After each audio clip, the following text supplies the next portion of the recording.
This is Off Track. Hello. Let's hurry this up. Well, I feel like we were just here. Places to be. Things. Let's go. Things to make happen. All right.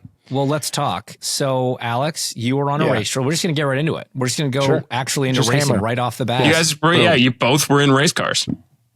Wait, what? Yeah. Oh, yeah. I forgot we haven't talked since James, then. because you were the... So, okay.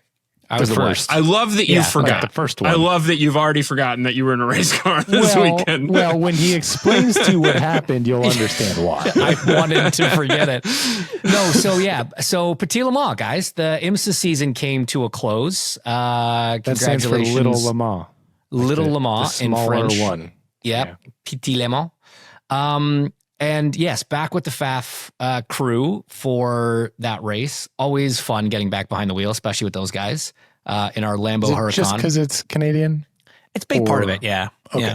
Yeah. Well, they're good dudes, right? But of course. But like, right. A lot of race teams are good dudes, but like they're good dudes from back home. And then like, it's a nice little, it's like when you get together with your people. You sound the same and you wear stupid hats. Our hats are fine. I think our hats are normal. There's maybe a little more plaid, patterns on our hat. Doesn't matter either way. Great group. Love working with them.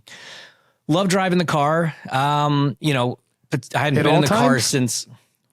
Well, we'll get to that. It's better sometimes than others. So we, I haven't driven the car since Sebring in March. Yeah, it was a long time ago, and so I went through this last year with the McLaren, but it's just a long time. It's a long time to be out of the race car, and my teammates are great. They kind of walked me through all the buttons again and made sure I knew all the things I needed to know. Some things had sort of changed and evolved over the year. But we went out for the first session and felt like really good, felt nicely up to speed, and had done a little bit of like sessions on iRacing and whatever the closest thing to that version of the Lambo is. And it still amazes me how accurate that is, honestly. Like, it really does help you kind of get out there and feel like you kind of know roughly where to brake, get on power, what it's going to do in certain places. Anyway, first session went pretty well. Pace was kind of where we expected it to be. And then second session, same kind of thing. Like, I was just, my session wasn't the cleanest, but whatever. We're kind of just trucking along. Night practice, we had a electrical issue, which was a huge bummer because, everybody wanted laps in nighttime and only one of us got that. And it was actually caused by like the IMSA mandated sensors and boxes and stuff attached to the torque sensor. So that was kind of an extra kick in the nuts because like it wasn't a Lambo issue, it wasn't a team issue, it was actually an IMSA issue. So whatever. So we lost an hour running there, and it's like, all right, that's it. Like that's it. That's all the practice you get. So now it's time to qualify, and then you go into the race. Qualifying works better when everything that was taken apart the night before to fix is put back together properly. And we had a slight issue. So it's like a puzzle, Tim. And if you have a piece that's like not in the right place, the puzzle doesn't look exactly right. And there was a software mishap that meant the car didn't really run in practice. In qualifying. So I qualified last. But 10-hour race, lot can happen, especially at Road Atlanta. Fine. So get in the car second, have a couple of really good stints, just trying to like keep up with the pack, and stayed with the lead group. And we didn't have the best BOP, so we weren't really making a lot of progress through the field. But at that phase of the race, it's, stay in touch with the leader, stay on the lead lap, keep the car clean, whatever. Felt really good, actually. Felt like my second stint there felt like really solid. Felt like I knew what I was doing. It was fun. Good race with the Mustangs. It was fun. Just it's like, why you go racing? You're like, got out of the car, like, man, that was a good time. I can't wait to get back in. Well, so we then had some issues. We then had some mechanical problems, and we had to go behind the wall, and we went a bunch of laps down, which sucked. So we're out of contention now, but we're still trying to finish the race. So I get in for the last 2 hours to finish the thing off. And I get in the car, and the first few laps, it was a kind of a weird stop. I don't know if it was like a bit of a short fill or if we were just a bit slow on the driver change, which definitely could have been possible because I didn't do very much driver change practice. And I left with all my belts loose. right? Which, Alex, as you know, is not fun. It's not fun. And so I'm like trying to get all my belts situated, and the Hans device is a pain in the ass to get the shoulder belts over, and the lap belt, tightening the lap belts and you're driving now at night. So the outlap is like, as you know, so sketchy, right? Tires are cold. It's night. It's just headlights flying by everywhere. And you're trying to like one-handed drive and do up your seatbelts. Well, it was taking a minute. It was taking me a second because like I'm on the straight and I'm trying to like literally drive with my knees and get my belt situated. And there's prototypes flying by. And so you're trying to, and so it took me like 4 laps.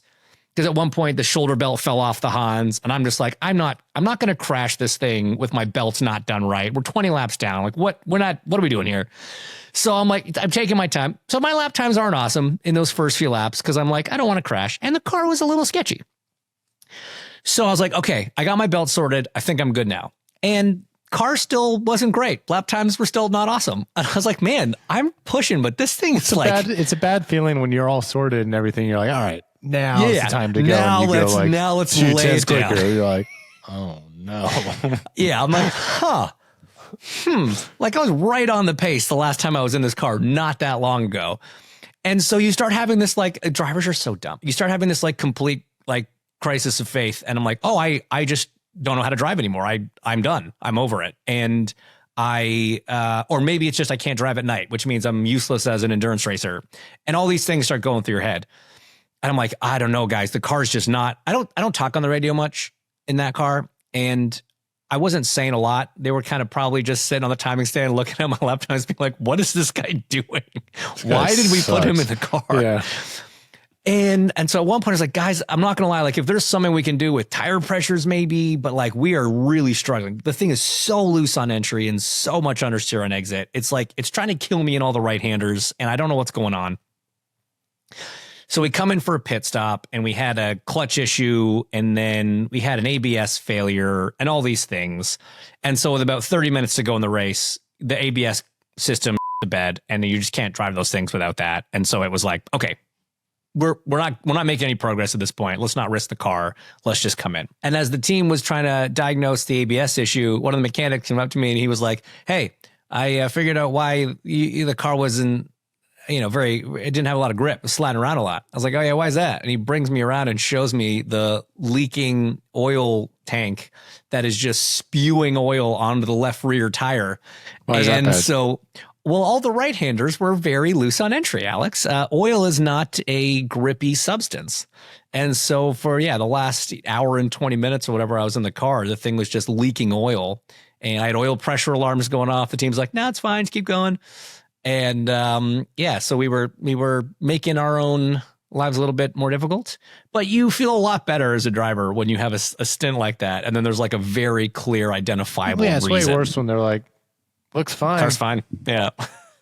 Like, so sad way to end the season. It was a tough year for the number 9 car all season long, but they got a new car coming for next year. Lambo's got a new Temerario GT3 coming out, which is exciting. Figuring out what my program is with those guys for next year still, but it was a bummer. It's always nice to drive. I do miss it. It makes me want to do it more every time I do it.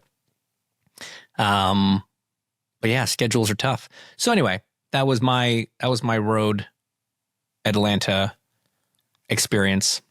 Big thanks to all those guys. What's that? Small Le Mans. Big thanks to all the FAF guys for all the hard work over the year.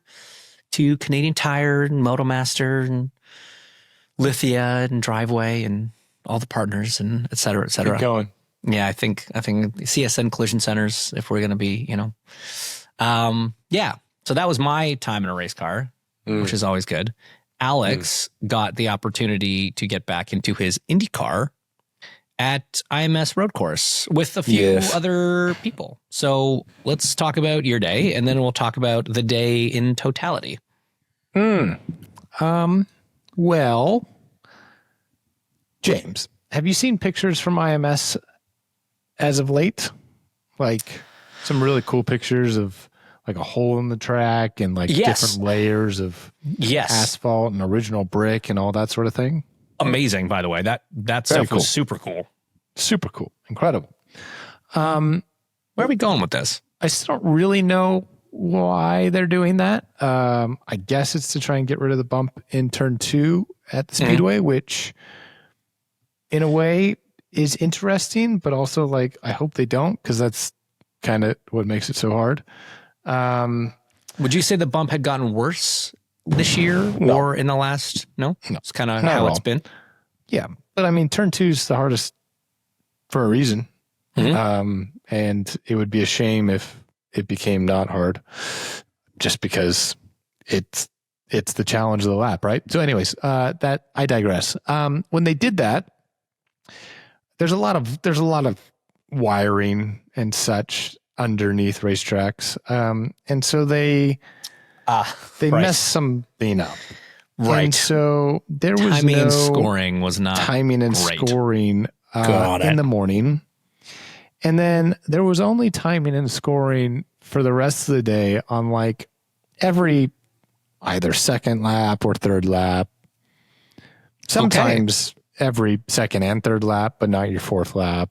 But then definitely your fifth lap. Always the fifth. But then if it wasn't your third lap, then it would come on the fourth lap. So yeah, it was kind of temperamental. Weird. So in the morning, a lot of cars sat because we only had 4 sets of tires, and it wasn't really for timing and scoring per se. It was more for like, we weren't getting lap times on the car, which means you're not getting data that's kind of correct. Yes. Sorry, can I just interject? Please, like if you go to a private test at Sebring, right? Sure. The teams set up their own beacons. Right. And you do your own timing, essentially. Yes. With this problem, obviously with the, you're at a mess, you're at a real track, it has timing and scoring loops. But if there's an issue, can a team not just like chuck up their own beacon and let everybody use that to get going? So, yes, but unclear as to why that was, there was some resistance to that. So the way that idea was floated. The way IndyCar open tests work is that they're usually a team rents a track, and then they are required to invite all of their teams to come. And it's up to those invited teams if they want to come or not, and they share the cost and all this sort of thing. But if a team rents a track, they can't just have it exclusively for themselves without offering it to others. So the team that rented the track, I'm not going to say who it is because it doesn't matter, didn't want to go down that road for what I don't know their reason. But that was their reason, and it was their track, and so that's where we were. We did get there at some point in the afternoon because it wasn't getting resolved, and even them were not able to acquire sufficient lap time and data and information, all that sort of thing. So that did progress post lunch, but in the morning that was not happening. So in a test like this, especially on the ECR side, we were running a lot of extra sensors, not only for us, but for Chevrolet as well. And you need timelines in order to have complete data sets. Otherwise, the lap is just this long outing, and then you're cutting continuous. Things. It's very hard to overlay and compare. Like, is this really better than what it was in May? Right. Versus what it is now. So my point is no one really did a lot of laps in the morning, which is actually okay because it was like 50 degrees and it was cold. So it was a pretty slow morning. We got out there after lunch, and the conditions improved quite a bit, a lot more representative of what they would be in May.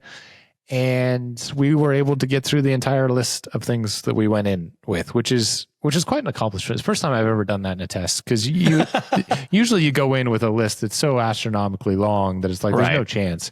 It's unreasonably long. It was like 2 pages, and we got through it all, which was pretty cool. A lot of it was dictated by GM and some stuff that we're working on, and then the rest of it was.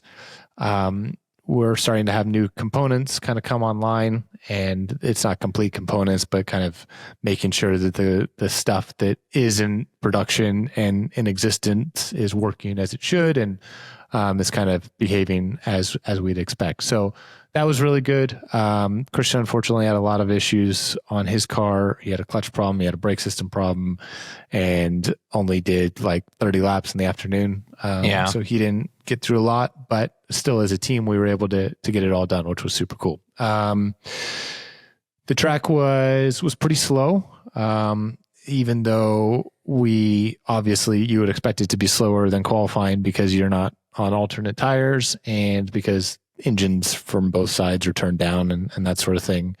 It was still quite a ways off. And I think that's just a representation of only 6 cars being on track and it being fall and cold and that sort of thing. So, very positive day for us. Like I said, we got through everything. We learned a lot. We actually, some of the things that we thought were really ambitious to be working this early, they all did. So that was pretty cool. Are you allowed to, pretty neat. Are you allowed to go into any sort of more depth on what kind of things you were working on? Or is that all G14 classified, top secret? I'm not going to talk about the stuff the team is working on. From the GM I was saying side, more on the GM side. Yeah, we, there's no secret that there's strengths that the Chevy motor has over the Honda and vice versa.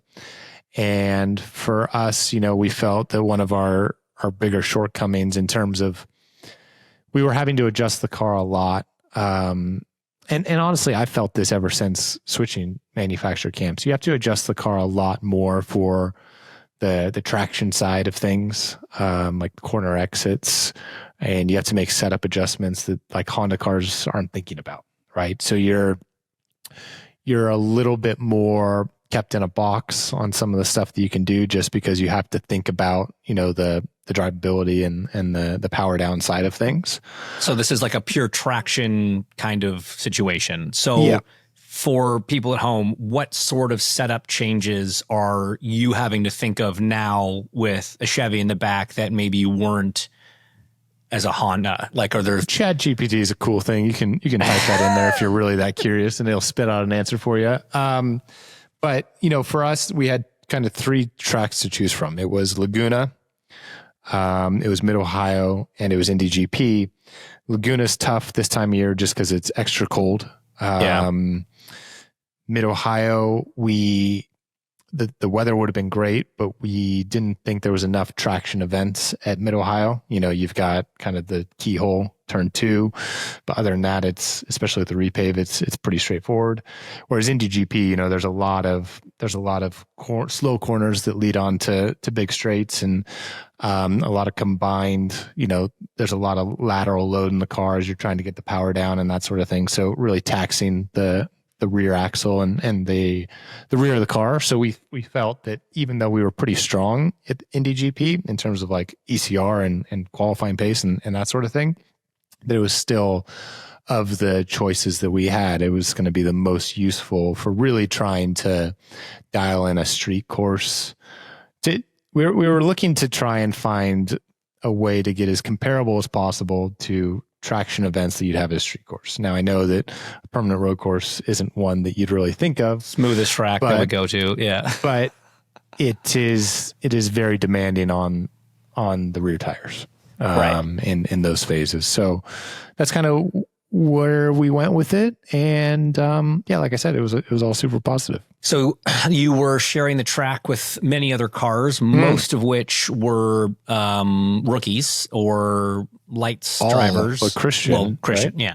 Yeah. So it's Christian, and then so we had Lockie Hughes, who obviously joined us on Tuesday's episode. You had Dennis Hauger in the coin car. James Rowe was on track, and then Kyle Collette as well.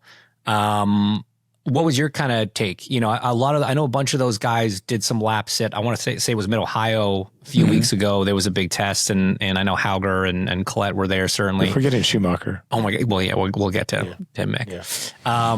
From the lights kids, what'd you think? Did you kind of come across any on track? Were you paying attention to who was doing what? Did you see anything that stood out, good, bad, or indifferent?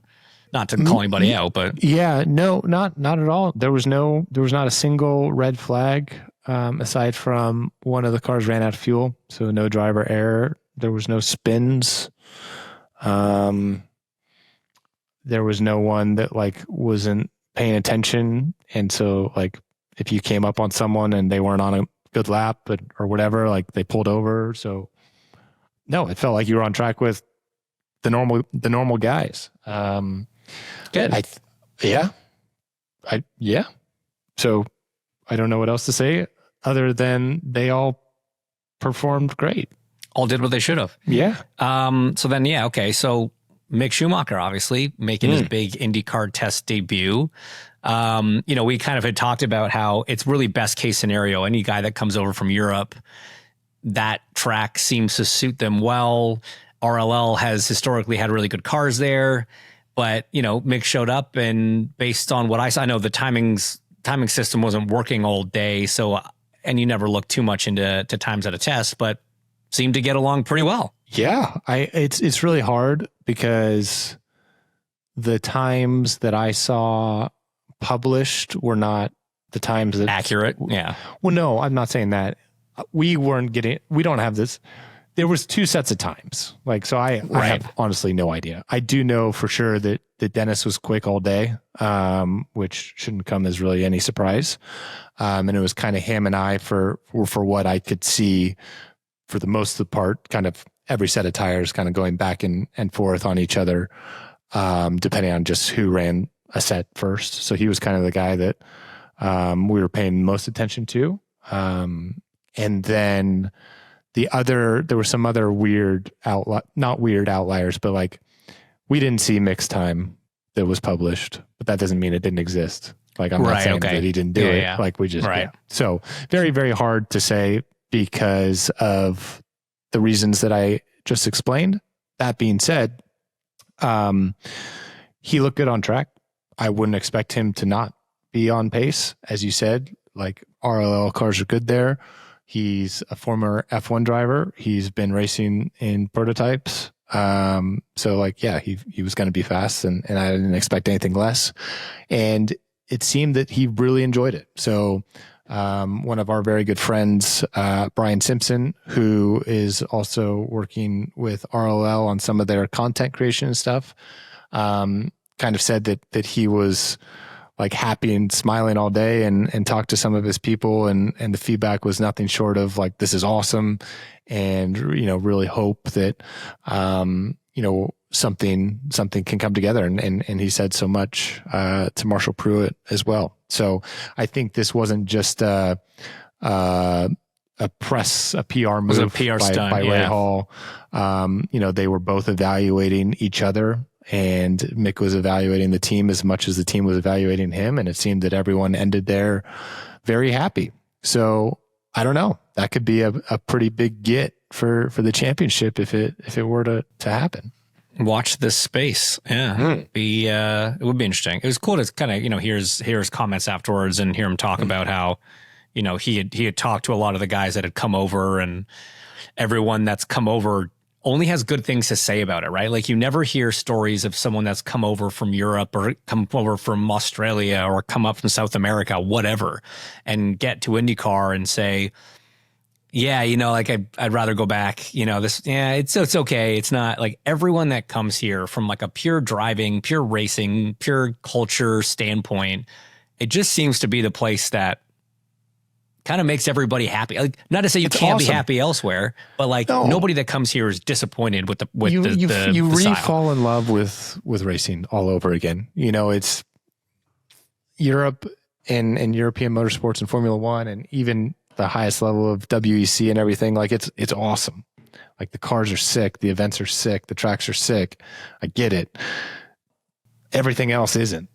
And so you come to IndyCar, and even though the car's 37 years old, and as Lockie said, like 8 million pounds, it's not that impressive in terms of like the change of direction and the top speed.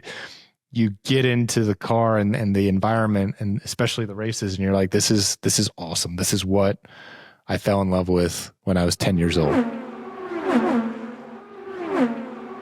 Yeah, I'm pumped for everyone in that group, because it would be it'd be a big thing for the series, and it's just a further testament to how much IndyCar is growing on people's radars across the pond as well. And one thing that I'll say on that topic is, I saw a quote from Mick.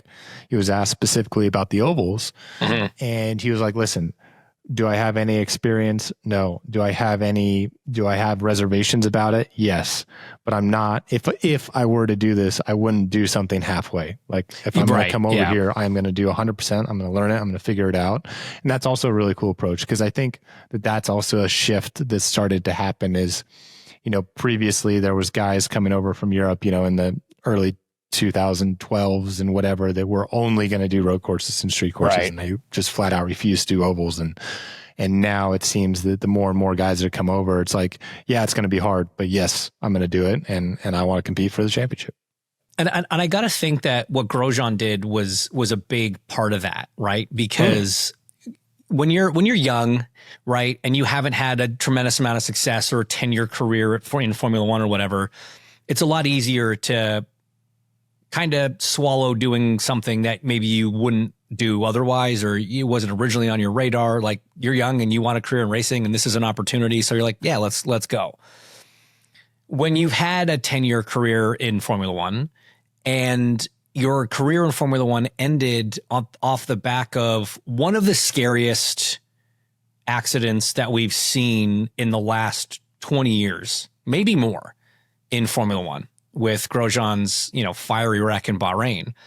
His first crack at IndyCar was not to do ovals, and he had earned that right as someone that had been at the top level for 10 years, and as someone that had a bad, a bad accident, when danger's kind of the limiting factor or the concerning factor of going oval racing. And then he wasn't even done his first year in IndyCar yet, and he was like, "Nah, chuck me in on the oval. Let's try this thing out," and loved it. And now not only was good at it, was good at it, continued to do it, is trying to come back into the series. So I think, I would think, and if I was on the outside looking, if I was in that position, I would look at a guy like Romain, who made that decision, made that call, and has this opinion. Also like, Marcus, right? For sure. I would say slightly different just because of the danger thing and what he had been through. But I don't think Marcus ever really had a reservation, right? Like, Marcus jumped in full season right away, whereas, because he grew up watching Kenny Brack, race in IndyCar and win the 500. And so, yeah, it's cool to see. And I hope more drivers are willing and able to do it and get the opportunity.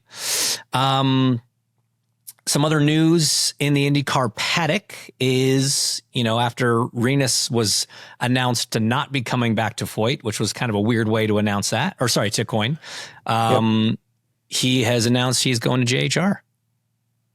He is, which I don't know. Let's talk about it. I think it's a little bit of a surprise. I think that what Rinus and Dale were able to do this past year, we talked about it a lot throughout the season, was very impressive. The onboarding of Michael Cannon, and bringing in someone of Rinus's caliber and everything, kind of restored Dale Coyne Racing to kind of the good old days of, like, every once in a while, when they get it right, they could be a serious threat, not only to getting a top 10, but fighting for a podium, which he proved in Toronto. He had several Fast Six appearances and was good kind of on a variety of tracks. Obviously, ovals were a struggle for them, but nonetheless had a phenomenal year. Arguably a better year than he had in quite some time at ECR.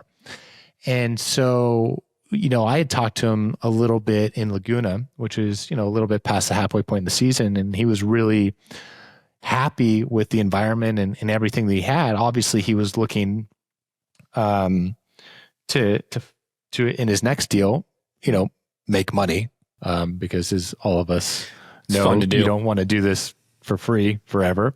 And, for him, it was a necessary step in his career to continue racing. He had to not get paid in 2025, but based on his results and everything that he'd done, he for sure was in, he had earned the right to make money again, and he wanted to do that. So there was a full expectation and program set up with him and Dale and Todd Alt and all these sort of things for 2026. And there was a livery unveil and supposed to be a driver announcement on the Thursday going into the season finale in Nashville, down on Broadway and all this sort of thing. And the livery unveil happened, but a driver announcement didn't happen. And so obviously now we know that's because, Rinus was looking at other options and all this sort of thing. I guess my point is, do we see this as a step up? Because, JHR, yes, they're on paper a better funded team. They've got newer equipment. They probably have more people in terms of numbers of staff, and the cars are probably prepped a little bit better and just because there's more resources available to them. But in terms of raw on-track performance, what do you think, James? I mean, does this seem like a lateral or potential? I don't know. Look, if we're just looking at 2025 results as the most recent data available, they do not point to it being a step forward. Let's even go a year back. Let's go to 2024 when you had Roma, who we all know his pedigree and what he's accomplished and what he accomplished at DCR before the Andretti stint and all that sort of thing. Yeah. I mean, I don't know. Like, that car was on the podium. Pelot had that car on the podium. JHR has only one podium, I believe, and that was Connor's 2 years ago in Milwaukee. Yep. So, yeah, man, I'm with you. I'm a bit surprised. And look, if it's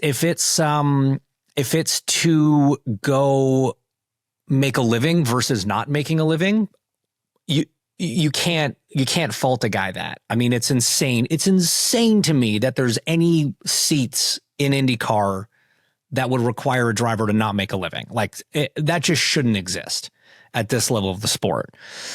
So if the guy had to pay his bills, I get it. Most drivers would always take the more competitive car over a bit more money. But if the bit more money is the difference between zero money and paying rent, yes, I understand. Where the surprise comes in is I would be surprised if after his results in 25 that Dale and the organization at DCR wasn't able to offer him something of some, substance that would make him want to stay. So it is an interesting move. And I haven't seen really any in-depth interviews with Rinus about it. Maybe we should have him on the show and ask him this question ourselves. But it is going to be interesting to see. It's going to be interesting to see how he can help, raise the bar of JHR if he can, in the same way that they did with Dale Coyne. It is going to be interesting to see who now Dale puts in the other car. Obviously, we know Hauger's there in the one car, kind of supported by Andretti Global. And then the other thing, man, like, to pivot a little bit off of Rinus. So, congrats to Rinus on the job. But that also means, I don't know what exactly that means for Connor. Obviously, I don't know. I don't remember offhand if Stingray had a multi-year deal. I have a feeling he did. This is not great news for Connor Daly fans. No. Unless you want to look at it the other way, which is now there's a Dale Coyne Racing seat open that maybe wasn't expected to be open, pre-Nashville. And Connor's run there before. The team's been very good. They've got a young driver who doesn't have a ton of oval experience. They could probably use the help of a veteran, especially a veteran that is one that excels on ovals. All things that, all boxes that Connor checks. We have heard a lot of rumors about Romain Grosjean being in the running for that seat as well. So it's kind of getting interesting. We're running out of seats to fill on the IndyCar grid. And one thing, like, I don't want to break news on this show because that's not what we're about. I'm sorry. We are now a fully fledged news breaking outlet. But Kyle Collette did a rookie driver evaluation test, I should say, in Mid-Ohio about 3 weeks ago. He / AJ Foyt could not do another driver evaluation day in 2025. So if you deduce that, the only way that he is in the car at the IMS Road Course test 3 days ago was if he is no longer in a driver evaluation role. Well, the team could just burn a test day, right? It doesn't have to be with their signed contracted driver. It just counts towards their... Absolutely right. But if you were a team owner, James... Yes. And you're going to burn a test day, wouldn't you have the other car there in your signed driver with Santino Ferrucci? Because that means Santino doesn't get that day. It's true.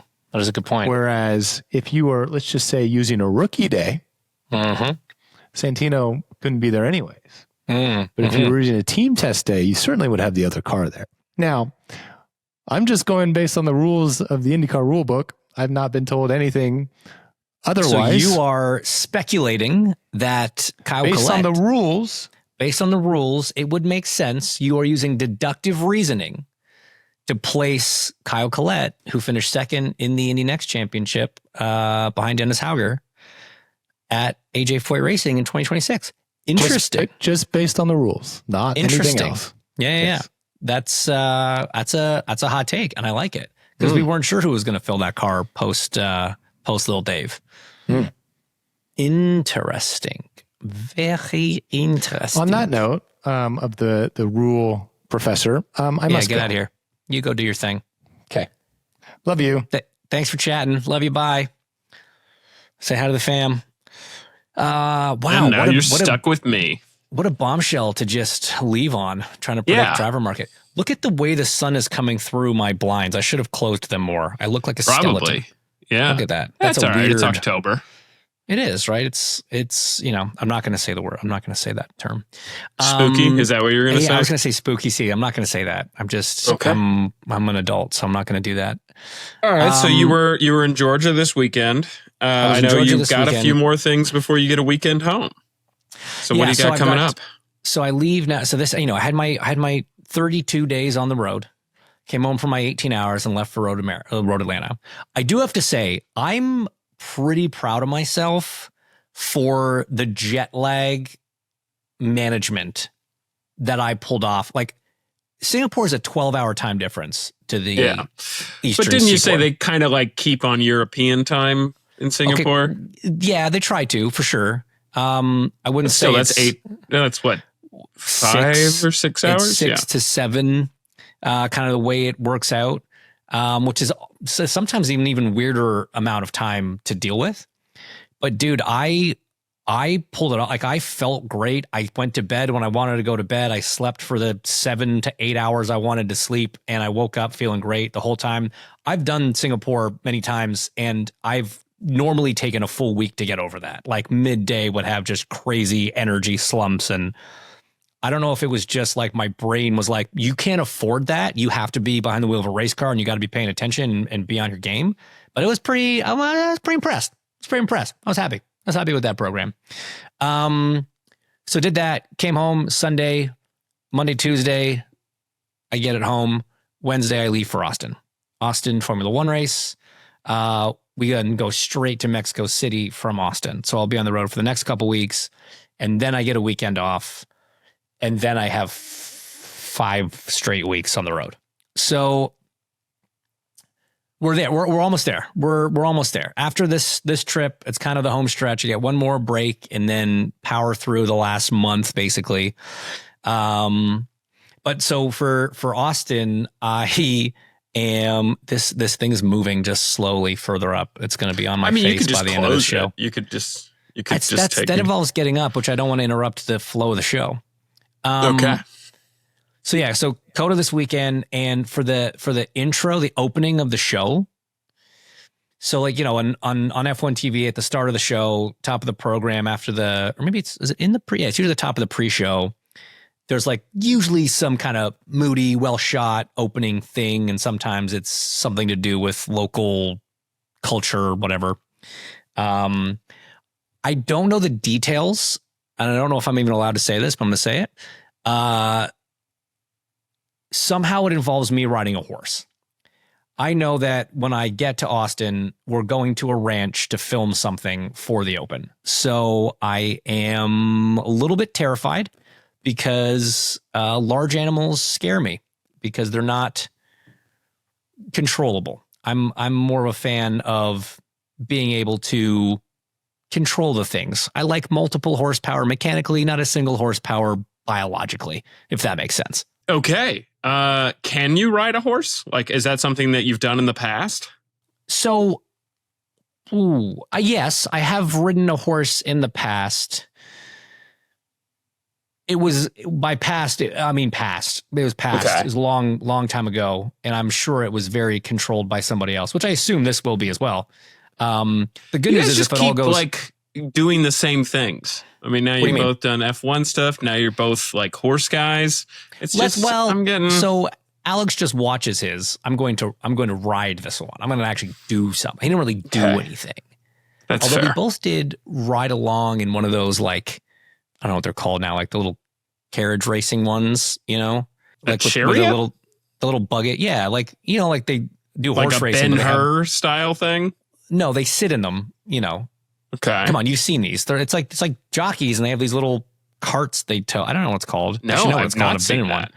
Oh yeah, Alex and I and a couple other guys when we did a race at like the Indiana Downs or whatever. When did this happen? A couple of years ago. Like it was a May thing, and yeah, we've both done that. That was before he got into horse ownership. But yeah, I'm getting into horse ridership, and I'm kind of terrified. But yeah, looking forward to that. Austin is such a great race. It's such a great event, and Mexico City might be my favorite race to attend because it's just such a cool environment. It's going to be a little bit different not having Checo on the grid this year, but I think knowing that he's coming back next year, it'll still be pretty fire. I'm happy that this stint doesn't have like crazy time zone changes. It's like a couple hours tops. Yeah, there you go. What are you up to, Timbo? Like, what did you get up to last weekend, and what are you up to this coming weekend? My brother and sister-in-law came in town. It was their kids' fall break, so we all went to Universal, and my nephews had a sleepover here with Hazel, and Hazel broke 20 minutes on her 2-mile at cross country. She did a 19-minute 2-mile run. Nice. Other than that, yeah, just been. So, can Hazel now outrun you? Probably. I mean, that was faster than my pace for the half marathon, but I did a half marathon. You're doing a half marathon. Yeah. But I have not run much since then. So you guys should go run together. That's the plan. We're going to start running together. I like it. But yeah. Have you planned a haircut? Yeah. Tomorrow. Finally going to get a haircut tomorrow. Good. That's the right call. That's the right move. It's been getting aggressive on the internet comments. Yeah, well, I'm not gonna lie. On Tuesday's show, you had it sitting in such a way that like you didn't have a forehead. I mean, it was like that. It wasn't, well, you could see your eyes, but it was just kind of gently shadowing your eyebrows. And so I'm not ever going to sit here and like endorse internet comments or say that the internet is right. I'm just going to say I'm happy you've got a haircut plan. As a friend, I think that that's a good move. I think you're on the right strategy there. So I have one kind of funny story. I'll be the judge of that, but yeah, go ahead. There was a fundraiser for my daughter's school on Saturday, and they had a silent auction. And one of the packages, it said like a $1,000 spa package, which I took to mean it was $1,000 gift certificate to a spa. And so I was like, never once how that's worked, but yes, go ahead. Okay. Well, there was some wine involved. So I was like, oh, well, then that just makes sense. If the bidding's under 1,000, I should do that. My mom's coming out for Thanksgiving. I thought it would be like a nice gift, get her a spa gift certificate. I don't know what the hell to do with this. I don't know what the hell that is. I don't either. Okay. So you're holding up a basket for those listening. What's in it? Some brightening facial wash. That's I don't know. I don't know what any of it is. Have you opened it to see if there is a gift certificate or like I have not. I mean, I hope you paid less than $1,000 for that basket. I did, but like more than I should have. Right. You know what? It doesn't matter. You've already got it. Just give it to your mom. She's going to love it. I'm going to give it to the girlfriend. I'll give it to the girlfriend. Even though you just said you were going to give it to your mom. But I was going to give my mom the gift certificate. I can't I don't want to give her a bunch of, she's not going to bring a checked bag to California for like a few days. So then I'm giving her like a task to get a bunch of stuff home. That's not a good gift. Okay, so, that's fair. Yeah, you thought that through. Now you just need to go to a spa and get your mom a gift certificate is what you need to do. No, that moment has passed. I'm not having any more wine. Not that good of a son. I'm going to go back to the being a friend thing here. And I'm telling you, you should do that. I'll consider it. If I know Joan. We forgot Nashville. Let's get to that next week. And oh shoot, yeah, meant to do that. Definitely super think about maybe possibly considering getting to Nashville next week. This has been Off Track with Hinch and Rossi. Off Track is part of the SiriusXM Sports Podcast Network. If you enjoyed this episode and want to hear more, please give a 5-star rating and leave a review. Subscribe today wherever you stream your podcasts. We are at Ask Off Track on Twitter and Instagram. And if you want to follow us on Twitter, we're at Hinchtown and at Alexander Rossi. If you want to follow Tim, though we have no idea why you would, he's at the Tim Durham on Twitter. Find us on YouTube and subscribe to our channel for exclusive video content.